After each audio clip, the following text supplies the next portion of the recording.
राधा वल्लभ श्री हरिवंश सत्प्रेम सिंधु मकरंद रसोग धारा सारा नज श्रमभिता शब्दाश्रितेषु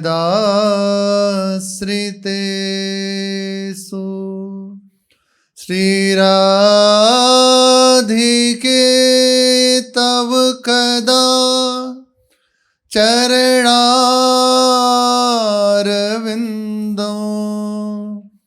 गोविंद जीवन धनो सिरसा वहामि गोविंद जीवन धनम सिरसा वहामि।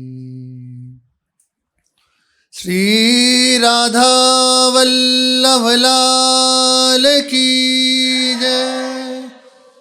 जिसने श्री भगवान के स्वभाव को जान लिया उससे भजन के सिवा कुछ और नहीं होता। उसका चिंतन सतत श्री ठाकुर जी का होने लगता है। जिसने भगवान के स्वभाव को जान लिया, उनके स्वभाव को, प्रभु के स्वभाव को प्रभु ही कृपा करके जनाते हैं। कोई और इसका उपाय नहीं है। भगवान ही जब करुणा करते हैं तो वह जीव प्रभु के स्वभाव को जान जाता है। जब तक प्रभु के स्वभाव को जाना नहीं जाता तब तक ही हृदय दुखी क्लेशित है और अंदर एक बात रहती है, कैसे करूं भजन, क्या करूं उपाय जिससे प्रभु की प्राप्ति हो जाए। नाना प्रकार के प्रश्न बने रहते हैं। लेकिन जब संतों की कृपा से भगवान ऐसा सहयोग बनाते हैं, संतों का संग देते हैं, अपने प्रेमी जनों का संग देते हैं, अपना सत्संग देते हैं, इसके प्रभाव से जो जन उनके स्वभाव को जान जाता है वे निहाल हो जाता है। उसके पास रोने के सिवा कुछ और नहीं रह जाता। वो रो रो कर केवल उनकी कृपा मनाता है। हे कृपा समुद्र, यदि आप करुणा ना करते तो आज मैं इस अवस्था को प्राप्त न कर पाता। प्रभु अपने जन को कभी अनुकूलताएं कभी प्रतिकूलताएं ऐसे चला के संभाल के उसे प्रदान करके अपने तक पहुंचा देते हैं। केवल प्रभु की कृपा ही एकमात्र साधन है और एकमात्र साध्य है। उन्हीं की कृपा से उनके स्वभाव को जाना जाता है। भक्तों के चरित्र को पढ़ना चाहिए, सुनना चाहिए। हमारे हृदय में प्रभु के स्वभाव पर विश्वास होता है, प्रभु पर विश्वास होता है। जब हम भक्तों का चरित्र पढ़ते हैं, सुनते हैं तो निश्चित मानिए प्रभु के प्रति हमारा विश्वास प्रबल होने लगता है। जहाँ विश्वास प्रबल हुआ अब कुछ बाकी नहीं रह जाता। बस वो बैठा बैठा उनकी कृपा में हिलोरे लेता है, देखता है मेरे ऊपर निरंतर कृपा बरस रही है। बस उसी कृपा में हर समय प्रभु में डूबा रहता है। अनेकों भक्त हो गए हैं और होते रहेंगे। बस प्रभु करुणा करें, हमें अपने स्वभाव का परिचय दे दें। यही एक उपाय है। वो जिस दिन कृपा का परिचय दे देते हैं ना तो उपासक निहाल हो जाता है। भगवान शिव कह रहे हैं, उमा राम स्वभाव जही जाना, ताहि भजन तजी भाव न आना। जो प्रभु के स्वभाव को जान जाता है उसे भजन के सिवा कुछ और समझ ही नहीं आता। घोर विमुख है पर प्रभु की करुणा हो गई, एक क्षण में ही सम्मुख कर लिया, एक क्षण में ही प्रभु ने उसे स्वीकार कर लिया।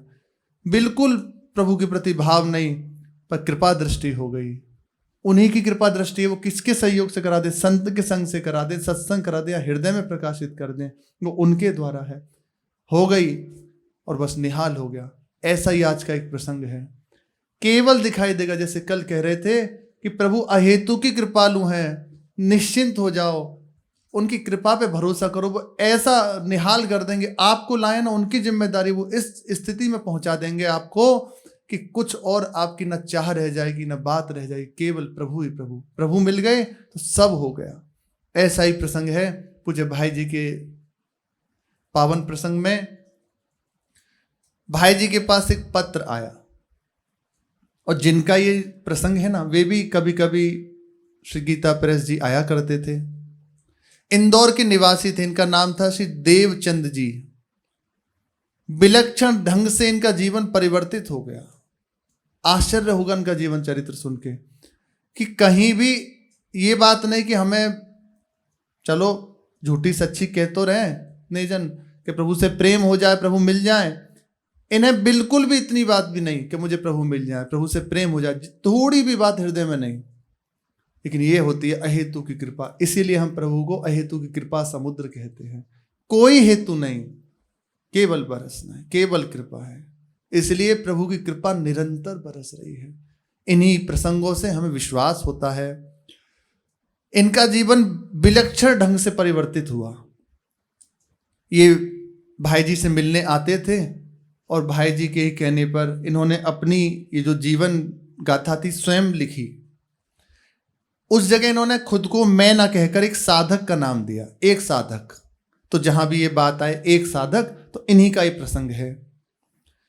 एक साधक एकदम नास्तिक, बहुत ध्यान से सुने, इससे निश्चित मानिए प्रभु के चरणों में विश्वास बढ़ेगा कि जब ऐसे को अपना सकते हैं तो हमें तो कम से कम आस्था तो दिए हैं, श्रद्धा तो दिए हैं, वही दिए हैं, तो हम पे करुणा क्यों नहीं होगी, हम पर कृपा क्यों नहीं होगी, ये विश्वास निश्चित होगा। एकदम नास्तिक, बिल्कुल नास्तिक, भगवान एवं उनके मानने वाले समाज संप्रदाय एवं साधुओं के प्रति अनादर का भाव। ध्यान से सुनते जाना, प्रश्न नहीं रह जाएगा ये बात सुन के। बिल्कुल अनादर का भाव और अनादर पूर्वक ही व्यवहार करना उनके प्रति, यही उनका मानो धर्म था। हंसी उड़ाना, उसका तिरस्कार करना, ये उन्हें एक आनंद मिलता था इससे। भक्तों को देख के उनकी हंसी उड़ाना, प्रभु की चर्चा करना तो काट देना, बहुत अभद्रता करना, ऐसे थे। तर्क प्रधान होने से कहिए या चापल्यता, लेकिन थे बिल्कुल नास्तिक, घोर नास्तिक। भगवान का जब प्रसंग चलता तो बड़ी बड़ी कड़वी बातें कहते हैं। इससे ज्यादा भी कुछ चाहिए? अरे भैया, शिशुपाल गिन गिन के गाली दे रहा है ना, गिन गिन के गाली दे रहा है, और उसे परम पद दे रहे हैं। पूतना मारने आई है, दुलार करने के भाव से नहीं, मारने के भाव से आई है, उसे परम पद दे रहे हैं। तो जो बैर भाव से इनका संग करते हैं, उन्हें जब ऐसी गति देते हैं, जो प्रेम करने वाले हैं, जो इन्हें प्राप्त करने वाले हैं, उन्हें क्या दे देंगे? श्री सुखदेव जी महाराज इसीलिए तो बिक गए कि ऐसा स्वभाव, अहो बकियम स्तन काल कूटम जिघांसया पायदप्य साध्वी, साध्वी वेश धारण करके आई है, लेकिन लेवे गतिम धात्री, जो माता जी को गति मिलनी चाहिए ना, यशोदा जी को, वो गति दे रहे हैं। लेवे गतिम धात्री चिताम ततोन्य कंबा दयालुम शरणम ब्रजेम। बस जो ही श्लोक सुना श्री सुखदेव जी महाराज ने भाग पड़े कि कहाँ है, कैसे और मुझे उनकी जानकारी मिले, कैसे और जिज्ञासा बढ़ गई। 18,000 श्लोक कंठस्थ किए। आज भी श्री सुखदेव जी महाराज उन्हीं श्लोकों का निरंतर स्मरण करते रहते हैं। जो अधिकारी जनों ने दर्शन होता है सुखदेव जी महाराज का, उन्हीं श्लोकों का निरंतर स्मरण करते हैं, उन्हीं का गायन करते रहते हैं। अपार करुणा समुद्र है, अपार कृपालु है। इसलिए भक्तों की विशेष बात कही गई कि भक्तों के चरित्र से प्रभु की कृपा समझ में आती है कि कैसी परिस्थिति में प्रभु कैसे संभालते हैं। बड़ी बड़ी कड़वी बातें प्रभु के प्रति कहते हैं। जहां प्रसंग चलता प्रभु का, भगवत भक्तों का विरोध करना तो काम ही था इनका, उनका घोर विरोध करते। यहां तक कि बेचारे सीधे साधे भक्त भगवान का स्मरण करके रो उठते इनकी बात सुन के। अच्छा, सहज सरल हृदय, अब ऐसी बातें सुने, उनका सीधा सरल होता है, श्रद्धा, बस प्रभु हमारे, हम उनके। अब जब उस पर कटाक्ष हो, उस पर आघात हो, तो विकल होकर रोने लगते प्रभु को याद करके, प्रभु करुणा कीजिए। कई बार रोते रोते प्रभु से प्रार्थना करते हैं, प्रभु इसकी बुद्धि संभाल दो। ये होती है भक्त की महिमा। वो विनाश नहीं चाहता, वो परिवर्तन चाहता है। भक्त से कभी हानि नहीं होती। साधु ते होए ना कारज हानि, उससे उसका कार्य बन जाता है। अब घोर नास्तिक है, जब ऐसी बात सुनते तो भगवान से विनय करते, प्रभु आप कृपा करो, इस नास्तिक की बुद्धि परिवर्तित कर, तो ये आपका आस्तिक हो जाए। करुण प्रार्थना करते। एक दिन की घटना है, भक्तों की प्रार्थना खाली कैसे जा सकती है? एक एक बात प्रभु सुनते हैं। जैसे हमें लगता है हम तो इतनी प्रार्थना किए, इतनी बार से, क्यों हमें प्रभु नहीं सुन रहे? सुन रहे हैं। जब देख लेंगे ना, कर देंगे। अभी वो जानने की इसकी आवश्यकता नहीं है, जो ये चाह रहा है, बस वो एक एक बात सुन रहे हैं। इसलिए चाहे जैसा हो, चाहे जो अवस्था हो, बस प्रभु को छोड़ के कोई और नहीं। बस आप देखो, गिरे हैं तो आप जानो, संभले हैं तो आप जानो, आपको नहीं छोड़ेंगे, आपको पकड़े रहेंगे। बन गई उसकी बात। भक्तों की प्रार्थना कभी खाली नहीं जाती। भगवान ने प्रार्थना सुनी। एक दिन शाम को वही जो नास्तिक थे अपने कुछ मित्रों के साथ हवाखोरी, ऐसे मौज मस्ती करते हुए घूमते हुए आ रहे थे। संग में जो कुछ मित्र थे उनमें एक आस्तिक भी थे, श्रद्धावान थे भगवान के। तो लौटते हुए भगवान की चर्चा चल पड़ी। अब ये तो घोर विरोध करने वाले, और वैसे भी आनंद ऐसे भ्रमण करते हुए इधर उधर घूमते हुए आ रहे थे, और इसी बीच में भगवान की चर्चा चल पड़ी। एक मित्र इनके जो थे बड़े भावुक थे, उन्होंने भगवान की लीलाओं का वर्णन किया, भगवान के स्वभाव का वर्णन किया। वैसे मना किया गया है कि जो नास्तिक हो, सुनने के इच्छुक ना हो, उसे नहीं सुनाया जाए। पर जो अधिकारी जन है ना, जैसे हमारे गुरुजन हैं, महापुरुष जन हैं, उनको ये है, जैसे महाप्रभु चैतन्य देव, जो भी आचार्य कोटि के महापुरुष जब पधारे तो बिल्कुल विपरीत स्वभाव वाले उनको भी भगवान का भजन करने को प्रेरित किया और उनका परिवर्तन हुआ। लेकिन शास्त्रों में वर्णन है कि जो बिल्कुल नास्तिक स्वभाव का हो, भगवान की वार्ता सुनना ना चाहता, उसे नहीं सुनाना चाहिए, क्योंकि आपकी हानि हो जाएगी। कहीं ना कहीं आपकी श्रद्धा पता नहीं इस कोटि की है कि नहीं कि आप संभाल पाए, उसकी बात से आपका हृदय कहीं प्रभु से दूर ना जाए। इसलिए जब तक स्वयं में परिपक्वता ना आ जाए तब तक बच के रहना चाहिए।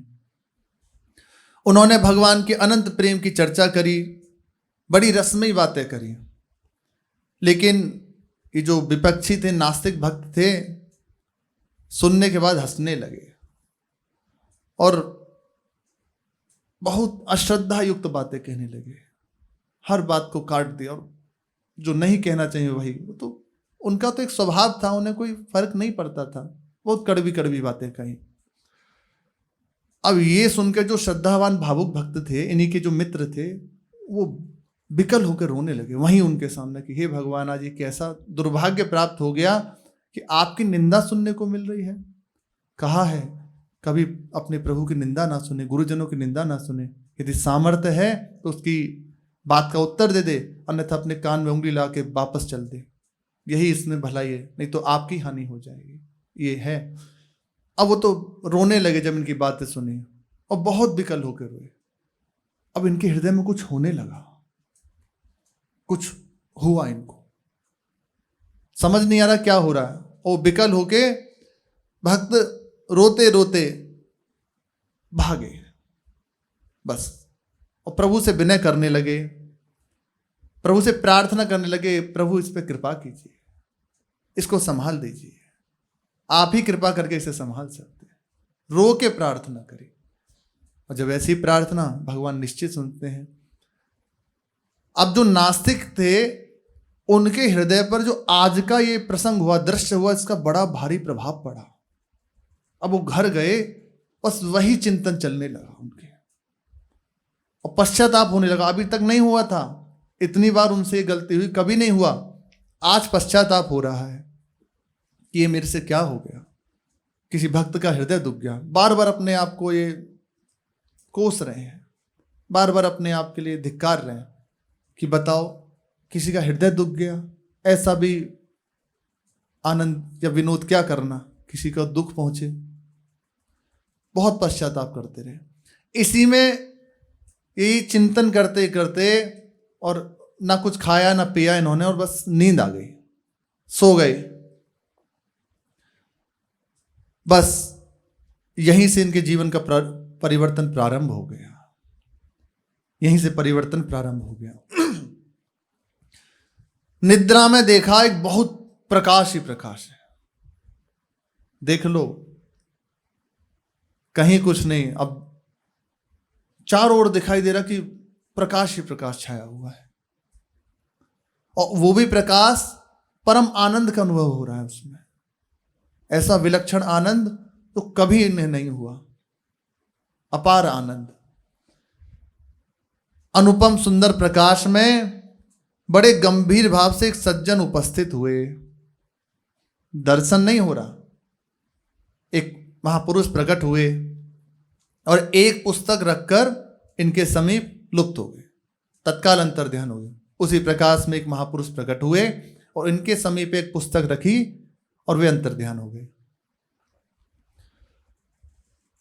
उन्होंने उस पुस्तक को देखा, उस पे लिखा हुआ था तुलसी दल। भाई जी की पुस्तक है तुलसी दल। इतना पढ़ा उस पुस्तक पे, ये जो नाम था वो पढ़ा, तुलसी दल। इसके बाद इन्होंने कोई प्रयास नहीं किया, वो खुद ही पलटे, उसके जो पन्ने थे पलटने लगे। एक दो जो पेज थे वो पलटे तो पहले आया भगवान का चित्र, श्री श्याम सुंदर का मनोहारी चित्र। ब्रज नवयुवराज श्री श्याम सुंदर जी वहां विराजमान हैं उस चित्र पे, और उसी के नीचे एक श्लोक लिखा हुआ था। थोड़ी देर में देखा, देखो कोई प्रयास नहीं है, केवल हेतु की करुणा, केवल कृपा, कोई प्रयास नहीं किया। अब वो देख रहे हैं कि जो चित्र था वाणी जी में वो प्रत्यक्ष होने लगा, बिल्कुल जैसे हम आपको देख रहे हैं ऐसे श्री ठाकुर जी को देख रहे हैं, वो बिल्कुल प्रत्यक्षवत। प्रभु अपनी करुणा भरी दृष्टि से उनकी ओर निहार रहे हैं, मानो कृपा से सराबोर कर रहे हो। बड़े बड़े नेत्र प्रेम से भरे हुए, और ये जो साधक थे इनकी ओर प्रभु देख रहे हैं। लगभग 10 मिनट तक यही प्रसंग चलता रहा। फिर प्रभु ने ही श्लोक जो उसमें लिखा हुआ था उसका उच्चारण करना प्रारंभ किया, और प्रभु की वाणी तो महाअमृत से सनी हुई है, बड़ी मधुर है। भगवान ने स्वयं इस श्लोक का गायन किया उनके सामने। सर्वधर्मान परित्यज्य मामेकं शरणं व्रज अहं त्वां सर्व पापेभ्यो मोक्षयिष्यामि मा शुचः। अर्थ तो प्राय अपने जन जानते हैं।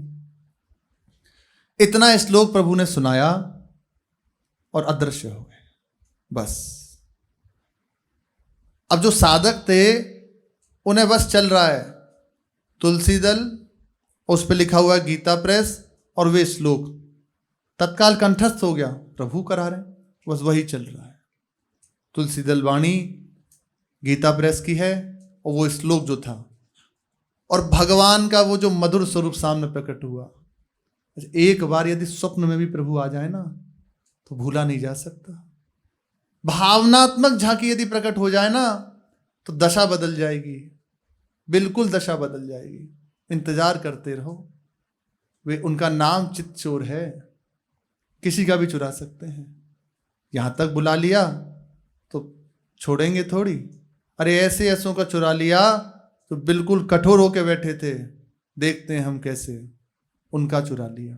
फिर हम तो बैठे हैं कि कभी चुरा लो महाराज, चुरा लेंगे। बस इंतजार करो, कहीं और मत देखो। कहीं और देखोगे तो आपके हृदय में ऊबन होगी, बस जाने कहीं नहीं देंगे, भटकने नहीं देंगे, पर आप थोड़े ऊबेंगे। इतने दिन हो गए, ये हो गया, वो चुपचाप बस रहिए। जितना बड़े तीव्रता से नाम का रटन करते रहिए, उन्हें पुकारते रहिए, आप देखना, कब अपहरण हो गया पता भी नहीं चलेगा, कब अपहरण हो गया। ये ऐसे ही है, पता नहीं चलने देते कब चित्त चुर गया।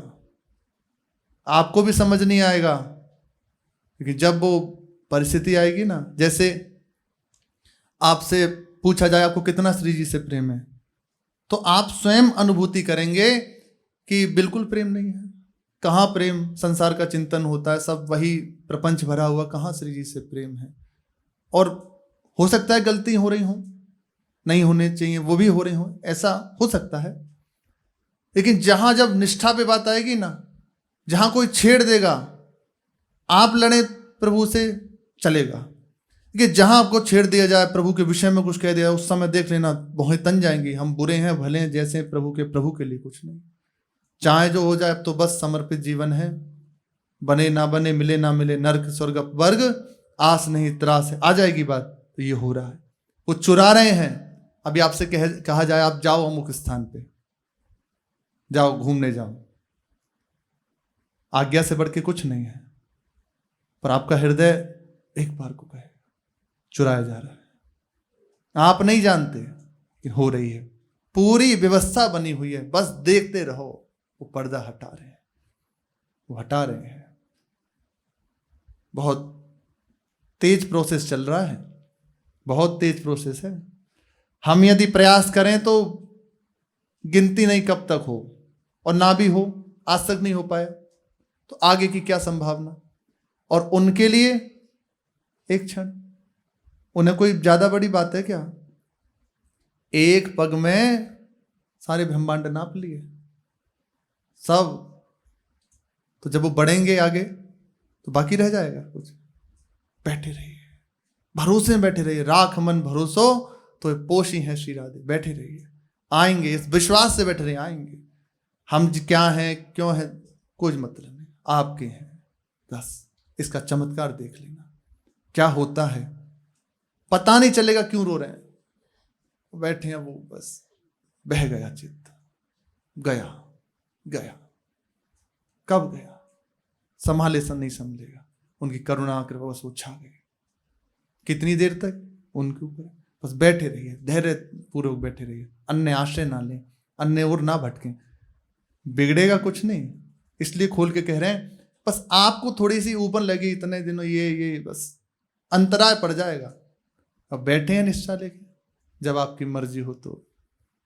श्लोक है श्री सुधानिधि जी में, कदा वा खेलंतो ब्रज नगर बीथी सुहृदयम हरंतो श्री राधा मधुपति ब्रजपति कुमारो। ऐसे श्लोक है। कभी खेलते खेलते, खेल तो नहीं है यहां, कभी भ्रमण करते हुए आ गए, गलवैया दो के कब आपका चित्त चुरा के ले जाएंगे आप भी नहीं जान पाएंगे। सखियों का हृदय कुछ बाकी रह गया है, लेकिन चुराए हुए चित्त को निरंतर श्री श्यामा श्याम चुराते रहते हैं। सखियां अपने प्राणों को श्री युगल सरकार को देख देख के बस बलिहारी करती रहती हैं। बारी फेर देत प्राण देह सो दूरी। ऐसे हैं युगल सरकार, बस इंतजार में बहुत बड़ी बात बन गई। इससे आगे कोई शब्द नहीं मिलते। कौन रस बाड़ियो जहां बोली वो उभार रही, शब्द नहीं मिलते। ऐसी करुणा कैसे हो गई ये समझ नहीं आता। बस चुपचाप बैठे रहिए, परेशान मत होइए। बहुत कृपा समुद्र है प्रभु। ऐसी कृपा दृष्टि ऐसे हो जाएगी आप भी नहीं जान पाए। बस ये होगा, निहाल हो गया। पायो परम विश्राम राम समान प्रभु नाहि। ये बात आ जाएगी, पक्का पक्का आ जाएगी। आप निश्चिंत रहिए, प्रभु को चिंता है हमारी, आप निश्चिंत हो जाइए। इनके हृदय में कोई भी भागवतिक वृत्ति नहीं थी, लेकिन प्रभु छा गए, आके घुस गए, और जो स्वरूप का इन्हें स्वप्न में दर्शन हुआ था बस वही चल रहा है।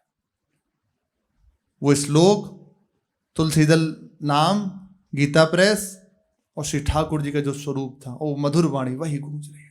उसी में डूबे हुए, निद्रावस्था से जो ही उठे बस इन्हीं बातों की उलझन में थे। ये क्या है, कैसे? अब जिज्ञासा बढ़ने लगी। उन्हें याद आया कि उसके एक मित्र बड़े भाई जो हैं बड़े धार्मिक विचार वाले हैं, उनके पास चलूं, उनसे पूछता हूं।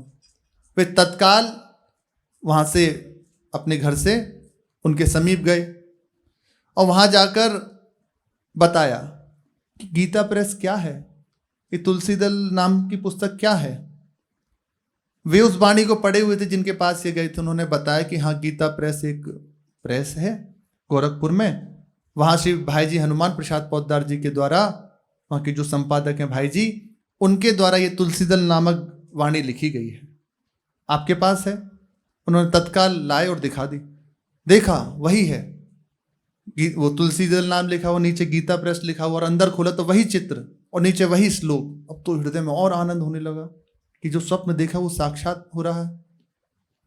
वहां से वे चले और एक स्थान पर जाकर जहां वाणियां मिलती हैं वहां से उन्होंने वाणी खरीदी और उसके साथ साथ एक और वाणी ली, साधन पथ। ये 2 वाणी खरीदी और अपनी जो स्थान था रहने का वहां आ गए। वहां आकर उस वाणी को पढ़ा और उसमें है भगवान नाम की महिमा है। बहुत भाई जी की वाणी बड़ी सरल सहज, शास्त्रों का सार, कोई भी हो बिल्कुल बुद्धि न लगाए, बस ऐसे पढ़ ले तो उसके हृदय में साधन की जागृति हो जाए, प्रभु से प्रेम हो जाए, प्रभु से प्राप्त करने की बात आ जाए। ऐसी भाई जी की मधुर वाणी है। अब बस उसके बाद उनका साधन आरंभ हो गया। देखो अब तक यात्रा में देखो उनका कहां प्रयास था, साधन आरंभ करा दिया।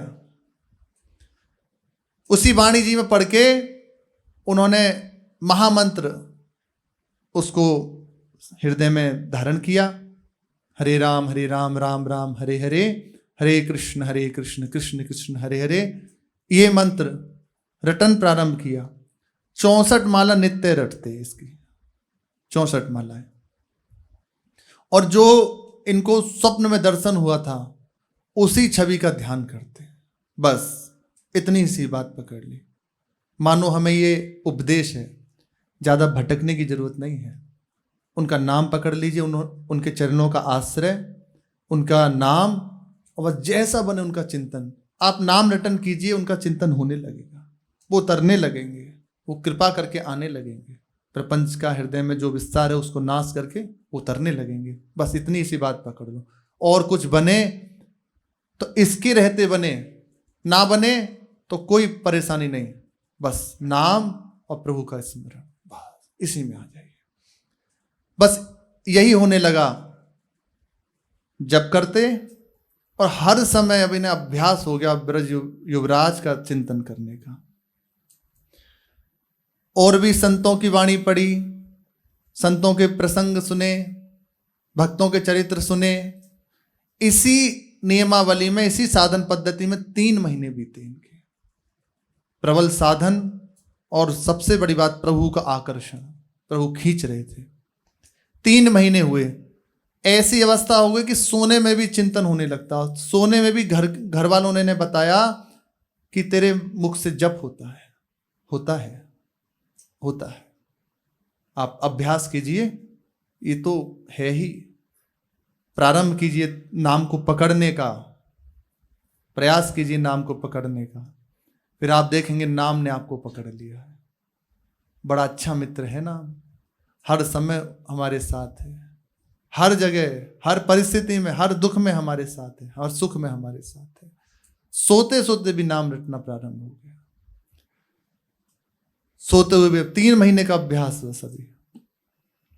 इतना सब होते हुए भी विशेष बात थी कि हर समय भगवान के लिए हृदय में कुछ होता रहता, एक मसलन सी होती रहती। क्या है ये नहीं पता, पर एक अजीब सी हरकत हो रही है, उसी में बेचैनी है, कभी कुछ है, कभी रोने लगते, ये होने लगा। ये केवल प्रभु का आकर्षण है, केवल कृपा। अपने प्रयास से तो ये संभव है नहीं, ये केवल भगवान की कृपा से संभव है। इसी बीच में एक दिन प्रातः काल की बात है, निद्रावस्था में थे उठते ही इनके हृदय में इतनी प्रसन्नता होने लगी, इतना आनंद बढ़ने लगा और सारा संसार इन्हें सुंदर दिखने लगा। पूरा संसार जिसका वर्णन नहीं किया जा सकता। भगवान कह रहे हैं संसार दुखालय है, अशाश्वत है, पर भक्तों को तो बड़ा सुंदर दिखाई दे रहा है। भक्तों की दृष्टि बड़ी अलग होती है। भक्तों को कुछ भी दिखा वो सीधा अपने ठाकुर जी में तल्लीन हो जाते हैं। श्याम पुतरिया बदल गई है, जित देखो तित श्याममयी है, ये हो जाती है अवस्था। उसे श्याम सुंदर समा जाते हैं। जिनका चिंतन कर रहे हैं, कहाँ जाएगा, चारों पह हर समय बस उसी में, चारों ओर बस वही दिखाई दे रहे हैं जो चिंतन कर रहा है। अब उसे हर चीज लता पता या जहां भी दृश्य बड़ा सुंदर दिखाई देता है, क्योंकि उसमें परम सुंदर सी श्याम सुंदर दिखाई दे रहे हैं। भगवान ही तो हैं संसार के रूप में बने हुए, तो दिखाई देने लगते हैं भगवान। अभी हमें अनुभव नहीं हो रहा। पूज्य राधा बाबा कहते हैं ये जो तुम घड़ी देख रहे हो ना, ये घड़ी नहीं है, श्री कृष्ण खड़े हैं। दिख रहे हैं तुम्हें? नहीं दिख रहे, पर हैं, मैं देख रहा हूं। ये जो भी कुछ तुम्हें दिखा है सब श्री कृष्ण। प्रारंभ में इसका अभ्यास किया जाता है, प्रभु है। अरे नहीं है, नहीं, मूलतः तो प्रभु ही है, उनके सिवा तो कुछ था नहीं। जब सृष्टि नहीं थी जब प्रभु थे, जब सृष्टि नहीं रहेगी तब प्रभु रहेंगे। तो बीच में जो भी कुछ दिखाई दे रहा है प्रभु ही तो है। बस धीरे धीरे धीरे धीरे उसके अब प्रयास नहीं करना पड़ता, दिखाई दे प्रभु ही तो है। कैसी परिस्थिति हो, कुछ भी, बस भगवान ही भगवान देखता है। बस उसके हृदय से राग द्वेष निवृत्त होने लगते हैं, प्रभु की प्राप्ति का अधिकारी होने लगता है। पूरा संसार इन्हें सुंदर दिखाई देने लगा। अब जहां लगे दृष्टि बस यही दिखाई दे रहा है, ये देखो श्याम, ये देखो श्याम, यही तो है मेरे जीवन प्राण। नैनाभिराम बंक मुस्कान। विचार कीजिए कैसी उस उपासक की हृदय की अवस्था होगी। उसके हृदय की आप दशा का क्या वर्णन करेंगे, जो केवल प्रभु में डूबा हुआ है। प्रभु ही प्रभु दिखाई दे रहे हैं, और प्रभु परमानंद स्वरूप हैं, आनंद कंद हैं। ऐसे प्रभु, उनकी कृपा बस देख रहा है। नैनाभिराम बंक मुस्कान, भौह मरोड़ लजावत काम। कोटि काम लावण्य बिहारी, करोड़ करोड़ काम मूर्छित हो जाएं, ऐसे हमारे श्री ठाकुर जी हैं। और ऐसे जो श्याम सुंदर हैं, ऐसे श्री ठाकुर जी हैं हमारी प्रियाजू के आसक्त चित्त हैं। अबही पंगु भई मन की गति, बिनु उद्यम अनियास। आगे तब की कहा कहो जब पिए प्रति, चाहत भ्रकुटी विलास। देखो माई अबला केवल राशि, जय श्री हित हरिवंश प्रताप रूप गुण वै बल श्याम उजागर। जाकी भ्रू विलास बस पशुरिव, दिन विथ कितरस सागर। देखो माई सुंदरता की सिवा। ये है हमारी स्वामी जू। ऐसी सी किशोरी जू का, ऐसी महारानी जू का चरणों का आश्रय मिल गया। अरे नाचना चाहिए, सब कुछ मिल गया, आनंदित होना चाहिए। अब क्या बाकी रह गया? जिन्होंने इतनी कृपा कर दी तो आगे कृपा करने में कंजूसी करेंगे क्या? बैठे रहिए, बस शांत होकर बैठे रहिए। ये सत्संग बैठने के लिए है, दौड़ना बंद कर दो। अवनि जो धर्म आपनो कहत, तहां नित्य वृंदावन रहत। बहत प्रेम सागर जहां, श्री राधा जुग चरण निवास। बस ये है स्थिति।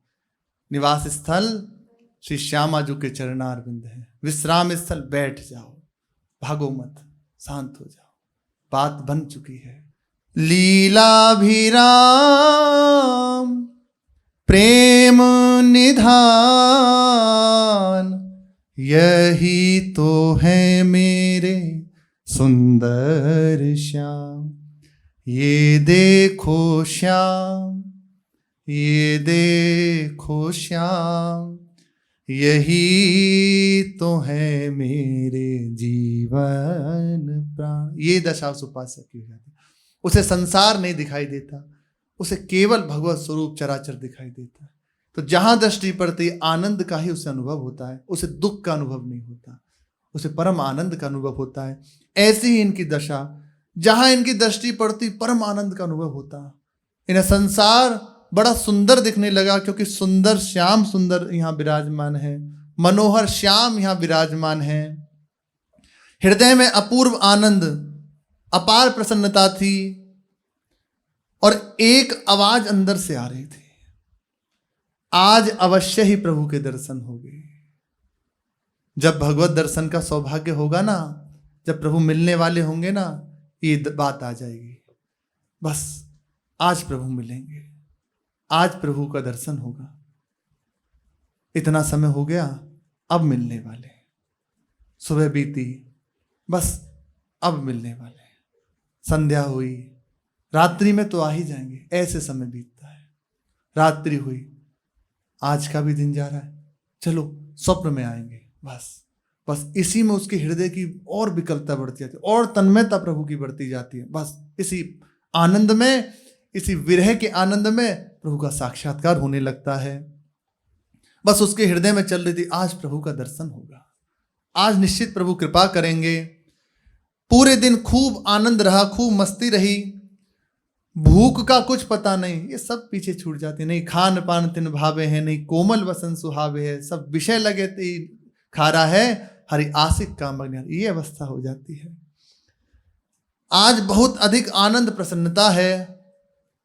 मित्रों ने देखा कि आज विलक्षण अवस्था है, घर वाले भी देख रहे हैं, पूछा क्या बात है, पर वो बोल नहीं पा रहे, कह नहीं पा रहे, बस इतना कहते हैं ऐसा अनुभव हो रहा है आज प्रभु मिलने वाले हैं। वो बस ऐसे शिथिल शरीर, बस डूबे हुए हैं, प्रभु मिलेंगे, प्रभु आएंगे। शाम हो गई है, उनके जो मित्र थे वे आए चले गए। अब बेसुध अवस्था होने लगी, जैसे जैसे समय निकट आता जा रहा है वैसे वैसे उनकी अवस्था डगमगा रही है। अरे शरीर में सामर्थ्य नहीं है, वो तो प्रभु कृपा करके ऐसा बल देते हैं। इसीलिए कभी अनुकूलता देते हैं, कभी प्रतिकूलता देते हैं, गरम ठंडा कर करके तैयार करते हैं। ये तो भगवान अनंत आनंद समुद्र हैं, अपार कृपा समुद्र हैं, फट जाए वो तो वही कृपा करके सामर्थ्य देते हैं, सहने की योग्यता देते हैं, आनंद को सह सकें इतनी योग्यता वही देते हैं। कुछ जो मिलने जुलने वाले थे वे मिले और फिर चले गए। एक मित्र बड़े भावुक थे इनके, वे थोड़ा हट करके कि मैं इसी के पास आऊंगा और देखूंगा कि इन्हें क्या अनुभव होता है, आग्रह पूर्वक इनके समीप रुक गए। रात हुई, खाने पीने की एकदम सुधि नहीं, शरीर शिथिल होता जा रहा है। अब जैसे तैसे करके इनको जो पलंग था वहां लिटा दिया, और इनका जो मित्र था बिल्कुल समीप ही सोया। बिल्कुल सारे घर वाले सो चुके हैं, ये भी उसी आनंद अवस्था में मानो सो रहे हैं, क्या नींद तो होती नहीं, उसी आनंद अवस्था में डूबे हुए हैं। अपार मस्ती है, दिखाई दे रहा कि सोने पर विलक्षण अवस्था, ये तो अनुभव गम्य है। उनका मित्र जो साधक था, जो भावुक हृदय, वो भी उनके समीप लेटा हुआ था। उसे निद्रा आ गई, ये भी लेटे हुए हैं। अब इन्होंने देखा, नेत्र खुले, कक्ष के अंदर हैं, पर दिखाई दे रहा कि पूरा आकाश ऊपर से, ये छत नहीं दिख रही, सीधा आकाश दिखाई दे रहा है। और आकाश में देखा एक बड़ी सुंदर चौकी है, कमरा एक, वो ऊपर से उतर रहा है।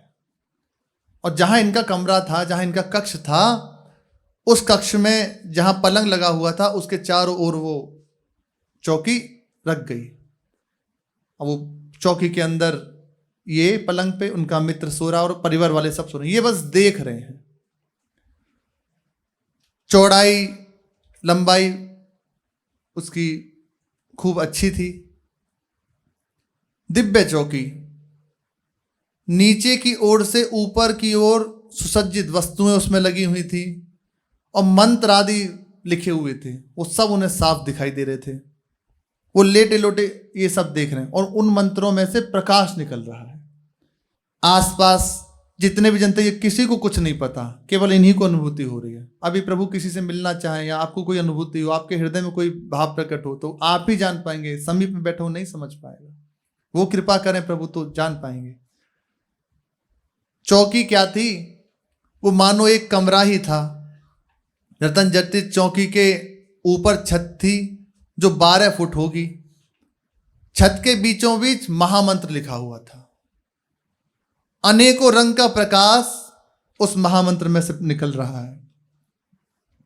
हो सकता है वो मणियों का हो, मणियां जो लगी हुई थी उससे आ रहा हो, लेकिन उन्हें दिखाई दे रहा था कि महाप्रकाश में मंत्र रखा हुआ है। महामंत्र के चारों ओर वेदों के मंत्र लिखे हुए हैं, जिनमें से भी प्रकाश का स्रोत बह रहा है।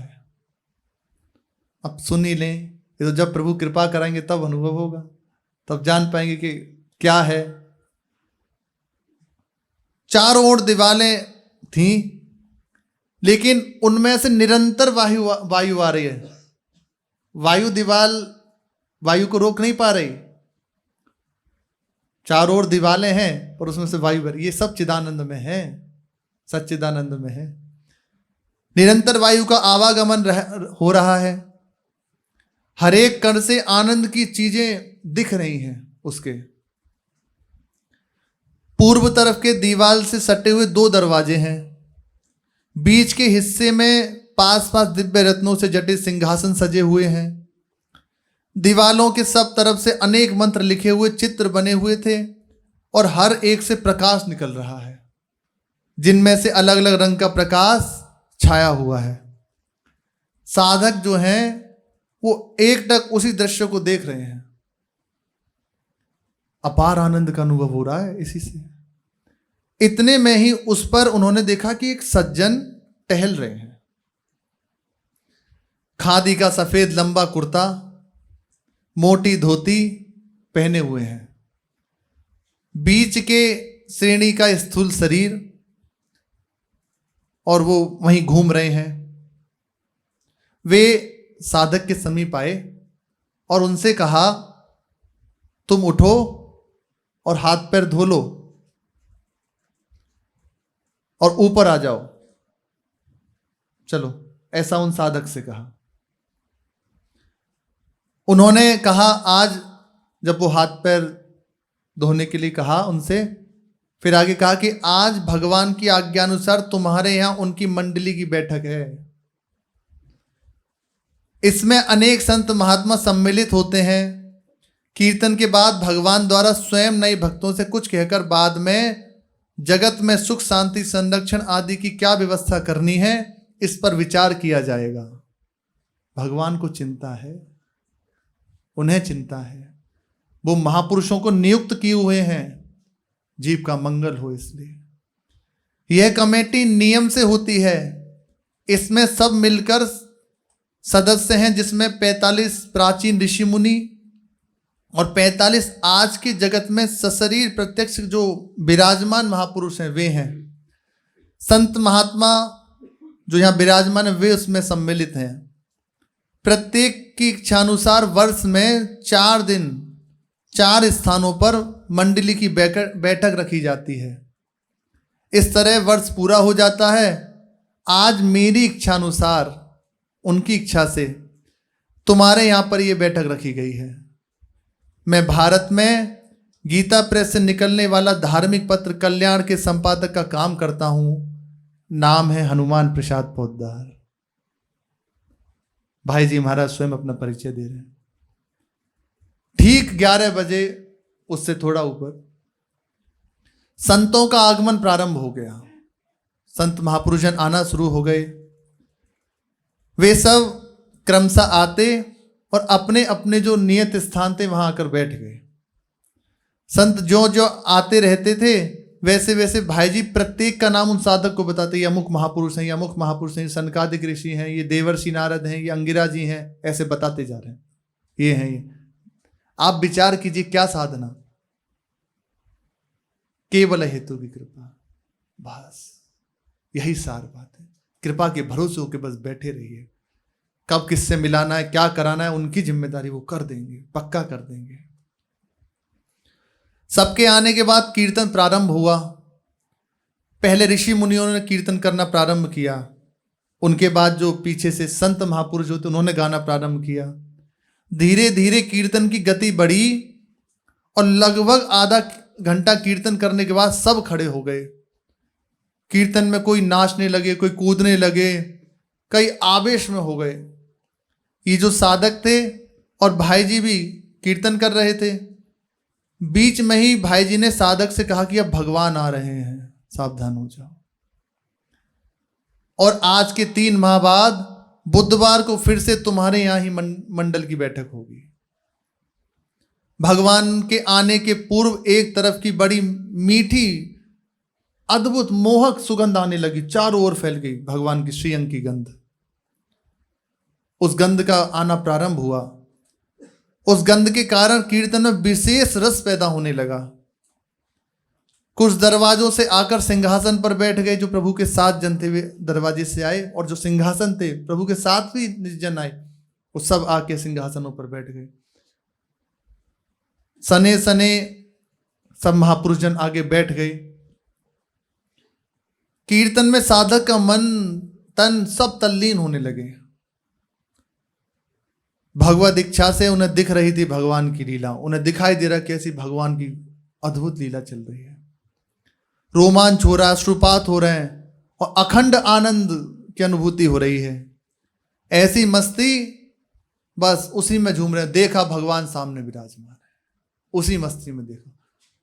अब तो शरीर की सुधि भूल गए, उसी मस्ती में झूमते झूमते बस प्रभु के चरणों में गिर पड़े। उसके बाद क्या हुआ कुछ पता नहीं। क्या उसमें प्रभु ने आज्ञा दी, क्या हुआ वो उन्हें याद नहीं है। फिर क्या हुआ इसका विवरण पता नहीं। साधक की शक्ति के बाहर की बात थी। साधक अंत में गिरा, अपने पलंग पर बेहोश मिला। प्रभु के चरणों में गिरे थे और देख रहे हैं वो पलंग पे पड़े हुए हैं। परिवार वाले सब बैठे हैं, प्रयास किया उठाने का, पर वो ऐसी अवस्था में है, कोई उनका प्रयास काम नहीं किया। 6 घंटे तक उनकी यह अवस्था रही। उसके बाद उनको होश आया। एक ही बात है सारा, ऐसे बिल्कुल नास्तिक हृदय को भगवान ने जब अपना लिया, अपनी प्राप्ति करा दी, ऐसा दुर्लभ सौभाग्य दे दिया, फिर जो भजन कर रहे हैं, प्रभु के आश्रित हैं, उनसे कह रहे हैं हमें स्वीकार कर लीजिए, हमें अपना लीजिए, उनको कैसे छोड़ देंगे? उनको कैसे वंचित कर देंगे कृपा से? बस एक बात पकड़िए। तुलसीदास जी कहते हैं, है तुलसी प्रतीति प्रीति प्रभु, मूर्ति कृपामयी है। कृपा की मूर्ति है प्रभु, निश्चित कृपा है, और ऐसी विलक्षण कृपा दृष्टि उनकी होगी, सब ठीक हो जाएगा। आप भरोसे में रहिए, भक्तों का चरित्र पढ़ें, संतों का संग करें, खूब नाम जप करें। आगे से आगे प्रभु संभाल रहे हैं। शेष चर्चा आगे। श्री राधा वल्लभ लाल की जय।